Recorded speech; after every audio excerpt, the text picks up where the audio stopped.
Hi, എല്ലാവർക്കും സുഖമാണെന്ന് വിശ്വസിക്കുന്നു. ഇതെൻ്റെ രണ്ടാമത്തെ വീഡിയോ ആണ്. ക്രിബൊക്കെ ഒരുവിധം ഒരുങ്ങി സെറ്റായിക്കൊണ്ടിരിക്കുന്നു.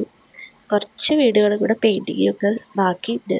ക്രിബിൻ്റെ പണിയും ഫുള്ളായിട്ട് പൂർത്തിയായിട്ടില്ല. പെയിൻറ്റിങ്ങും കാര്യങ്ങളും കുറച്ച് ബാക്കിയുണ്ട്.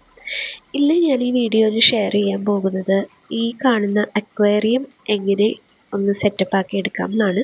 അപ്പോൾ അതിൽ വാട്ടർഫാളും ഒക്കെ ഞാൻ ഉണ്ടാക്കുന്നുണ്ട്. അപ്പോൾ ആദ്യം ചെയ്യേണ്ടത് ഇങ്ങനൊരു തെർമോക്കോള് വരച്ച് കട്ട് ചെയ്തെടുക്കുക എന്നുള്ളതാണ്. അതിൻ്റെ 4 സൈഡും വെക്കാനുള്ള തെർമോക്കോള് നമ്മൾ ഉണ്ടാക്കണം. അപ്പോൾ ഉണ്ടാക്കുന്ന സമയത്ത് വലിയ കല്ലുകളൊക്കെ പോലെ ഒന്ന് ഷേപ്പ് ചെയ്തെടുക്കാൻ ശ്രമിക്കണം. ആദ്യം സോൾഡറിങ് അയൺ വെച്ച് ചെയ്തിട്ട് പിന്നെ കത്തി വെച്ച് ഒന്ന് ഷേപ്പ് ചെയ്ത് കൊടുത്താൽ മതിയാവും. സൈഡിലൊക്കെ ഒന്ന് കളഞ്ഞെടുത്താൽ ഒരു വിധം ഒറിജിനൽ ലുക്ക് വരും. അതിനുശേഷം വൈറ്റ്, ബ്ലാക്ക്, ബ്രൗൺ, കുറച്ച് റെഡ് ഈ കളേഴ്സ് ഒന്ന് മിക്സ് ചെയ്ത് എടുത്താൽ ഏകദേശം ഒരു പാറക്കല്ലിൻ്റെ ഒരു ഷെയ്ഡ് കിട്ടും. അപ്പോൾ ആ ഷെയ്ഡ് നമ്മുടെ തെർമോക്കോളിൽ ഡയറക്റ്റായിട്ട് അടിച്ചു കൊടുത്താൽ മതിയാവും. വേറെ പ്ലാസ്റ്റർ ഓഫ് പാരീസ് ഇടണമെന്നില്ല, ഡയറക്റ്റായിട്ടൊന്ന് അടിച്ചു കൊടുക്കാം.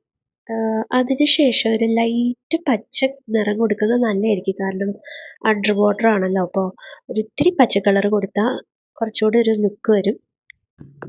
മോട്ടർ ഫിക്സ് ചെയ്ത് പൈപ്പ് കണക്ട് ചെയ്ത് വെള്ളം വീഴുന്ന ഹൈറ്റിൽ ഒരു പാറ സെറ്റ് ചെയ്യണം.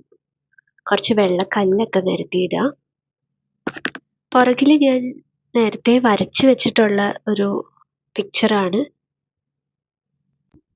വരയ്ക്കണം എന്നില്ല, വാങ്ങിച്ച് വെച്ചാലും മതി. ഞാൻ വാട്ടർഫാളിൻ്റെ ആ ഒരു ഐഡിയ എനിക്ക് കുറേ നാളായിട്ടുണ്ട്. പക്ഷെ മെക്കാനിക്കൽ അല്ലായിരുന്നു ഞാൻ മുന്നേയൊക്കെ ചെയ്തിരുന്നത്. ഇതാദ്യമായിട്ടാണ് ഞാൻ ഇങ്ങനൊരു മെക്കാനിക്കൽ വാട്ടർഫാൾ ചെയ്യുന്നത്.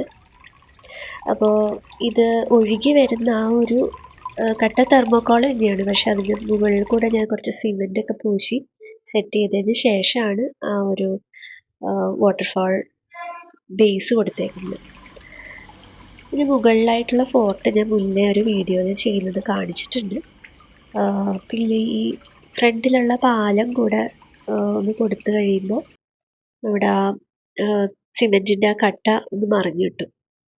അതിനുശേഷം ലൈറ്റിംഗ് ഒക്കെ ഇങ്ങനെ ടേപ്പൊക്കെ വെച്ച് ഒട്ടിച്ച് ഇതുപോലെ ഒന്നൊട്ടിച്ച് ശരിയാക്കി എടുക്കാം.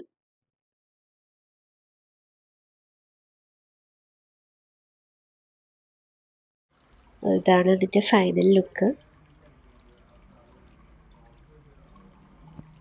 ഉണ്ണീശ്വരനെ കിടത്തുന്ന മെയിൻ ക്രിബിൻ്റെ ഫൈനൽ ലുക്കും ഞാൻ നെക്സ്റ്റ് വീഡിയോയിൽ ഷെയർ ചെയ്യുന്നതായിരിക്കും. അതും തെർമോക്കോളാണ്. ഇനി കുറച്ചുകൂടെ കാര്യങ്ങൾ ചെയ്യാൻ ബാക്കിയുണ്ട്. കുറച്ച് ബിൽഡിങ്സിലൊക്കെ പെയിൻറ്റ് അടിക്കണം. പിന്നെ മാതാവിനെയും ഉണ്ണീശ്വരനെയും ശിവപിതാവിനെയും ഒക്കെ എടുത്ത് വെക്കണം. അപ്പോൾ ഒക്കെ സെറ്റായിട്ട് ഞാൻ ഇനി അടുത്ത വീഡിയോയിൽ കാണിക്കുന്നതായിരിക്കും. നിങ്ങൾക്ക് എല്ലാവർക്കും ഇഷ്ടപ്പെട്ടു എന്ന് വിചാരിക്കുന്നു. ഇഷ്ടപ്പെട്ടെങ്കിൽ ഒരു ലൈക്ക് തരാം, ചാനൽ സപ്പോർട്ട് ചെയ്യാം. Okay, thank you.